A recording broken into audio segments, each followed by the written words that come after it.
Magandang araw mga kapatid, mga kababayan. Welcome to my small channel. This is EJ Morse once again. At kumusta na kayong lahat? Sana saan mang dako kayo ng mundo naroon ngayon ay nasa maayos kayong kalagayan. Lalong-lalo na ang ating mga kababayan na nagtatrabaho sa iba't ibang panig ng daigdig para sa kanilang mga mahal sa buhay dito sa Pilipinas. Ganoon na rin, special mention diyan sa ating mga kababayan na nasa The Hague, the Netherlands. Sana cool lang at huwag tayong masyadong padadala sa emotion natin. Wala tayong kinakampihan, bagamat tayo ay may mga komento tungkol sa pagkakaaresto ni former President Digong Duterte. Yung akin naman ay sariling opinyon or observation kung ano ang aking take doon sa aking mga nakita. Well, of course, bago tayo magpatuloy, doon muna sa mga bago lang dito sa aking channel, kindly subscribe and kindly hit the notification bell. Pati na rin po yung like button at baka pwedeng i-share na rin natin para marami-raming makarinig at maka-alam dito sa ating YouTube channel. Nang sa ganun ang community natin ay medyo lumaki at ma-inform natin at ma-enjoy nila kung ano man ang discussion natin dito sa ating munting channel. At of course, bago tayo mag-umpisa yung ating usual EJ Morse prayer. And here it goes. Sa lahat ng mga manggagawa sa pamahalaan, sa lahat ng mga public servants, tama na ang pagyayabang, itigil ang pagiging arogante. Irespeto ang mamamayan, huwag magnakaw, huwag maging tamad, maging mapagpakumbaba. Pasweldo kayo ng taong bayan. Kami ay nakamasid, di namin kayo tatantanan. Alright? Okay. So tuloy na po tayo sa ating discussion for today. Meron po ako kasing isa pang video, isang anggulo na nakita. Salamat doon sa nag-post nito, yung original source ng ating video. Thank you so much at hindi ko masyadong nabigyan ng pansin kung sino ang talagang original na kumuha ng video na to. Ito ay doon mismo sa presidential room na kung saan dinala si former President Digong Duterte right after disembarking from the plane and subsequently arrested and brought into a Learjet en route to The Hague. Wow. This was posted in YouTube. Thank you for whoever the original source was. At ito po ang aking take dito. Napansin ko lang dito sa mga taong medyo matagal na naupo sa isang mataas na katungkulan. In fact, itong si Rodrigo Duterte ay matagal naging mayor at of course, alam naman natin na katatapos lang ng kanyang term, ang kanyang 6 na taon term bilang presidente. At ang sinasabi nga natin ay minsan ang mga tao ay pumapasok sa isip nila, sa utak nila or nasasanay sila na yung kanilang na-enjoy doon sa mataas na katungkulan na yan, nagkaroon sila ng mga privileges, nagkaroon sila ng mga karapatan, nagkaroon sila ng power, nagkaroon sila ng poder sa mahabang panahon. At ang problema sa mga tao na masyadong sumiksik sa isip nila, na-enjoy nila yung mga privileges na yan ng mga panahon na sila ay ng panahon na sila ay nasa pwesto, ay nahihirapan silang maka-adjust. Nalilimutan nila na dapat pagkatapos ng kanilang pag-upo or pagkatapos ng term nila bilang isang opisyal o isang nasa mataas na katungkulan, ay nagiging ordinaryong mamamayan na uli sila. Parang hindi nila matanggap yun. May mga taong ganon. Hindi naman lahat. May mga taong ang pakiramdam nila ay naando doon pa rin sa kanila ang limelight. Naando doon pa rin sa kanila ang focus ng taong bayan. Naando doon pa rin sa kanila yung power. At naando doon pa rin sa kanila ang kasikatan. Ang masaklap nito, pag hindi nila maramdaman yan, ay nasasaktan sila. Hindi nila matanggap na sila ay mga ordinaryo ng mamamayan. Kaya sanay na sanay ang mga taong yan na papaikutan sila ng mga tao na pumapalakpak sa kanila. Wow.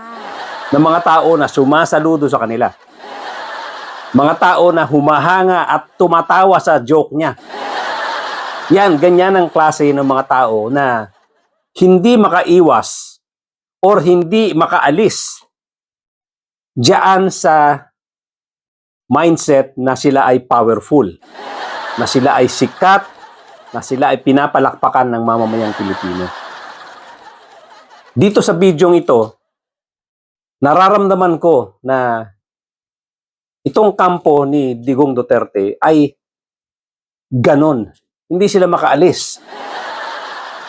Hindi sila makatapak sa realidad na wala na sila sa kapangyarihan.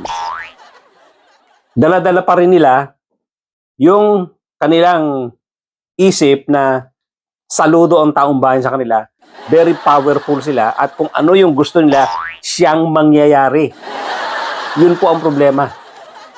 Yun po ang naging problema kung bakit ganito ang reaksyon ng kampo ni Duterte nung siya ay pinuhuli na dahil sa mga akusasyon na ginawa galing sa demanda nila Senator Trillanes. At yan nga ay reklamo sa ICC. Hindi nila matanggap-tanggap ito. Kaya makikita nyo sa video ito kung gaano katyaga, gaano katagal trinabaho ng grupo na General Torre para lang maisakay itong si former President Digong Duterte diyan sa Learjet na yan at madala sa dahig. Hindi pa eh. Hindi naman lahat, ilan ang hinuli ngayong araw na ito, sir? Sa iba-ibang mga krimen. Ilan ang binigyan ng ganitong... Kasi nandito kayo lahat eh. Nag-iisang tao. Ilan ang binigyan ng ganitong... Nag-iisang tao. Dami krimen sa labas. Tsaka kayo namin. Sir, hindi ko tinitingin ng pabor. Just invoke Article 59. Bakit hindi yan magawa-gawa? Attorney, you will be referred. Ano yung nagagano? Kung yung nagagano, please lang, bawal hawakan. Attorney, you will be Bawal referred. hawakan! Bawal hawakan. Tumayo ka na lang. Bawal The right to hawakan. counsel is something that has to be observed Right to counsel. and Huwag respected. kayong umawak. Huwag kayong nakipakialam sa kanya. Alam mo, ano yung lawyer? Saan mo ano yung lawyer? Bawal. Huwag na tayo Nag-uusap ka. Hawakan yung lawyer. Huwag mo hawakan. Nag-uusap pa kami. Huwag mo hawakan. Huwag mo hawakan. Huwag mo. Nag-uusap pa kami. Attorney, please. Huwag mo hawakan. This is what you want, Mr. President. Huwag mo hawakan. Time lang eh. Time lang. Kayo mga Huwag mo hawakan yung nanay ko! kayo mga sundalo, tanungin ko kayo, anong kasalanan ko? Tanungin kita, Ture, anong kasalanan ko? Huwag! Kita! Akin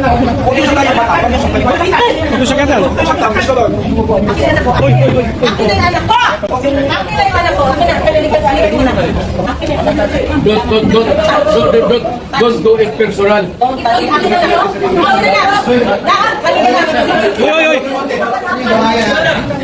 Don't do it personal.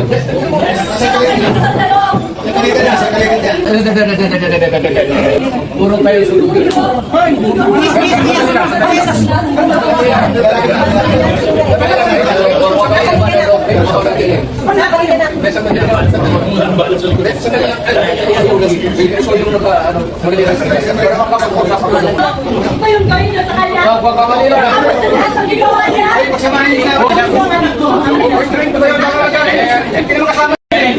May sasabihin lang.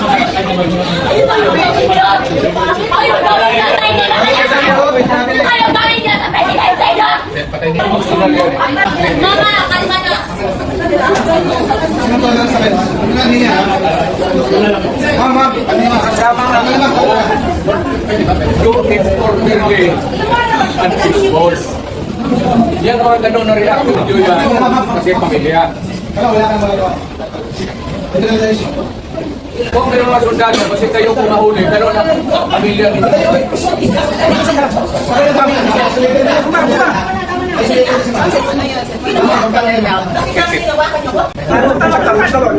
Akin na anak ko, akin na yan. Akin na yung anak ko! Akin na yung anak ko. Akin na, halika dito na. Halika dito na. Akin na yung anak ko. Ito, hindi gusto nyo? Ikaw yun na. Ha? Huwag na konti. Ano yung babae yan, ha? Separate na siya. Separate na. Separated na, separated yan. Separated na, huwag yun ha? Robin!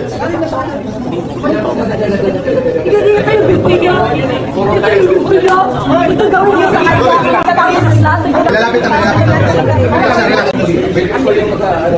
Hindi, separate na. Ito yung gawa niya. Ito yung gawin niya sa kanya. Sa ginawa niya. Ay, pagsamahin niyo ina, oy. Hoy, Anak ko! Balik mo yung anak ko. Balik mo yung anak ko. maximum tolerance. Hindi sa presidente, nakuha na. Mama, kalma na. Yan mga ganun na rin ako. Suspended video yan. Kalma naman, ma'am. Ano magagawa mo? Kalma na. Dito lang yung sinunod. Kung may mga sundalo, kasi kayo Tama na yun, ma'am. Tama na. Kami yung nawakan niyo ko. Papuntayin mo, dito yung gamit ni ma'am. Nandito yung gamit ni ma'am. Nandito yung gamit ni ma'am. Ah. Kalma na. Dito. Ma'am. Ako na bala sa gamit niyo. Sige na. Tama na, ha? Wala na. Ma'am, wag na. Ayun talaga, makakalim mo. Relax na kayo. hindi ko ninyo masabi kung Makukuha na si Presidente. krimen ko. Kaya nga, simplahin mo ang batas. Hindi naman ako kriminal na basta-basta na lang tamputin. Natutumba. Bakit yung ipitin? Nakamakalakad. Pigilan mo yan. Romy. Pagkatuloy mo yun, sir. You're offering a wheelchair, sir. Turning, you're offering a wheelchair. Kasi magsalita na lang tayo. Oh, yes, sir. Dito ko po, sir. Kamalas ko naman. Galing ako fiscal. Tapos ganito yung naging ako. Kayong mga sundalo, kilala man ninyo ako. Anong kasalanan ko? Saan galing ang demanda? Sa Amerikano. Tatapos ganunin ninyo. Sir, we'll trust this out in proper form. Hindi ito, sir. Hindi ito ang proper form. Wala guns dito, sir. Kaya nga, may judge pa rin sinasabi. Wala nga guns dito, sir. Guns muna, sir. Paniwala kami ng... John Torres. Yes, sir. From here, saan tayo pupunta? Yan. You can arrest me tomorrow. I have to go home and pack up. That's the most decent thing to do. Yan ang pinaka-decent thing magawa.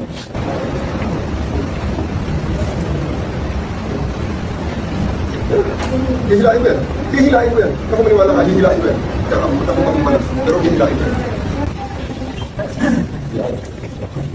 So, brother, ako susunod dito ngayon. Reklamo niyo lang. Gusto niya itong sabi sa Sino? Wala mas mata sa akin. Ako na ang commander dito. Sir na ako, sir. Diretso niyo ako sa aeroplano. Okay, sir. Your lawyers are witnesses. You can always file with it. You have to kill me. It's not our intention. You have to bring me to Hague. It's not our intention, sir. It's not our intention. Naalala si Presidente. Kailangan mag... Sige. Romy, balik ka dito. Ikaw mag-alalay. Ganda yung video. Sige si Romy. Ma'am, question nyo lang. Andiyan naman ang abogado nyo eh. Sige na. Sila Gaps. Ano ba magawa ng mga abogado ko? Ipili video. May tatay ka rin. Alam ko mabubuti ang mga Give the order to your puso. office. Alam ko may nasa Kristo sa please lang. Mama, alam ko siya ka o. Kasi ate. Tayo ka, pag-alalay ha. Tayo ka. Ayaw, gunita ko mama. Huwag na. Ayaw, gunita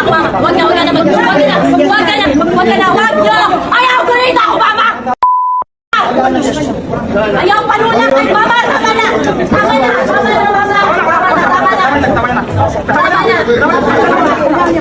Si Romy nakakabisado. Si Romy nakakabisado.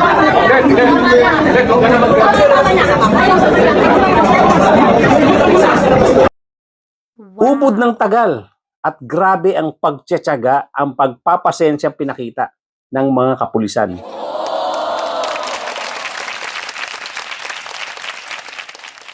Ginawa ng kampo ni Duterte ang lahat para lang i-delay, para lang umapila, gumawa ng mga paraan at lahat ng klaseng pangiinsulto, pagmumura at nanakit pa.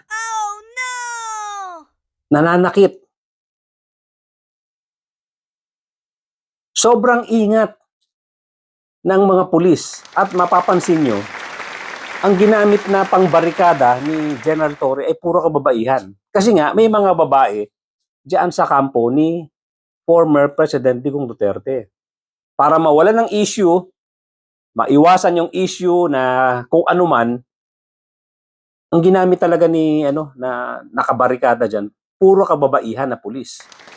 Of course, may kasama siyang mga lalaki na siya namang umaalalay at kung sakali ay kukontrol kung ano man yung magiging aksyon ng mga kalalakihan naman na kasama ni Digong Duterte. Wow. So, ganun na nga ang inabot ni General Torre. Katakot-takot na lecture. Inabot niya galing kay former President Digong Duterte. Lecture ng mga abogado. Pero ang kagandahan dito kay General Torre, naka-focus siya dun sa trabaho niyang gagawin. Kung ang focus niya ay kung ano yung trabaho ang binigay sa kanya. Yun yung pag-aresto at wala nang iba. Nasabihan pa siya ni Digong Duterte dito na bago ka magretiro, tatadtarin kita ng kaso. What? Ganyan yung mga pagbabantang inabot niya.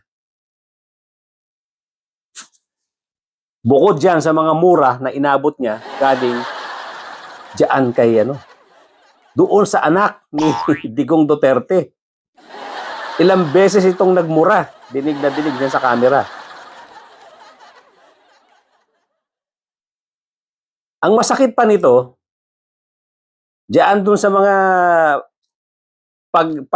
pagkakaroon ng mga kanya-kanyang strategy para maiwasan yung pag-aresto kay Digong Duterte.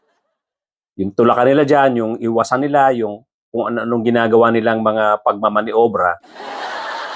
Napalo pa ni Hanilet Abansenya yung isang policewoman ng kanyang cellphone. Ang lakas. Ang laki ng bukol. Yan yung mga pagtitiis na ginawa ng mga pulis. Hindi sila nanlaban. Talagang todong maximum tolerance. Todo talaga. Extra maximum tolerance talaga. Sobrang pagtitiis at pagtsatsaga ang ginawa ng mga pulis natin dyan. Kaya wala akong nakikitang dahilan para sabihin na inabuso ni General Torre ang power niya para i-implement ang pag-aresto dito. In fact, talagang makikitaan mo ng kababaang loob, makikitaan mo ng pagiging humble itong si General Torre kung paano niya in-implement itong pag-aresto kay Digong Duterte. At sa dulo nga, after 12 hours, tsaka lang na bumigay na itong si Rodrigo Duterte.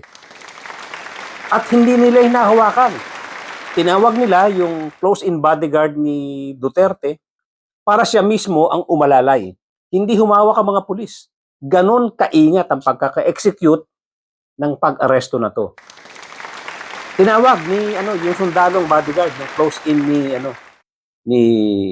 yung nakaitim na matangkad, malaking lalaki. Siya talaga ang tinawag ni General Torre para umalalay. Hindi humawak ang mga pulis natin. Ganon sila kaingat. At nag-trigger nga rito yung finally, pagbigay ni Duterte na sumama na doon sa eroplano noong inaresto ni General Torre itong si yung former Executive Secretary Mejaldea at napusasan ito. But of course, naayos naman yan dahil si Mejaldea mismo ang sumama doon sa eroplano hanggang sa mailipad na nga si Digong Duterte papuntang The Hague, Netherlands. So, yan po ang aking observation. Wala akong nakitang pag-abuso sa side ng mga pulis. In fact, very professional sila. In fact, very professional ang pagkakahandle nila yung pag-aresto na ginawa na kay Duterte. Binigyan ng due respect yung former president kahit tumanggap sila ng maraming mura, tumanggap ng maraming pangiinsulto at nagkaroon pa ng pananakit. Overall, successful naman na nagawa ni General Torre ang kanyang trabaho.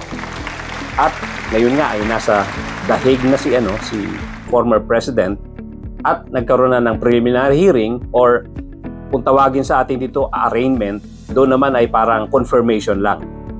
Yung identity ng suspect at yung dahilan kung bakit siya nadala doon sa ICC. So yan lang po muna ang ating munting discussion ngayon. Hindi natin pakakahabaan yung vlog for today. At meron pa ako kasing isang gusto i-discuss later on. But again, para doon sa ating mga bago lang na nakapasyal dito sa channel ko, kindly subscribe and kindly hit the notification bell, pati na rin po yung like button at paki-share na rin po nang sa gayon maraming makarinig at nang lumaki ang ating community para ma-enjoy yung ating discussion dito at marinig yung mga pangyayari dito sa ating bansa sa Pilipinas. Thank you so much at once again yung aking EJ Morse prayer. Sa lahat ng mga manggagawa sa pamahalaan, sa lahat ng mga public servants, tama na ang pagyayabang, itigil ang pagiging arogante, irespeto ang mamamayan, huwag magnakaw, huwag maging tamad, maging mapagpakumbaba. Pasweldo kayo ng taong bayan. Kami ay nakamasid, di namin kayo tatantanan. Thank you so much at magkita-kita po tayo.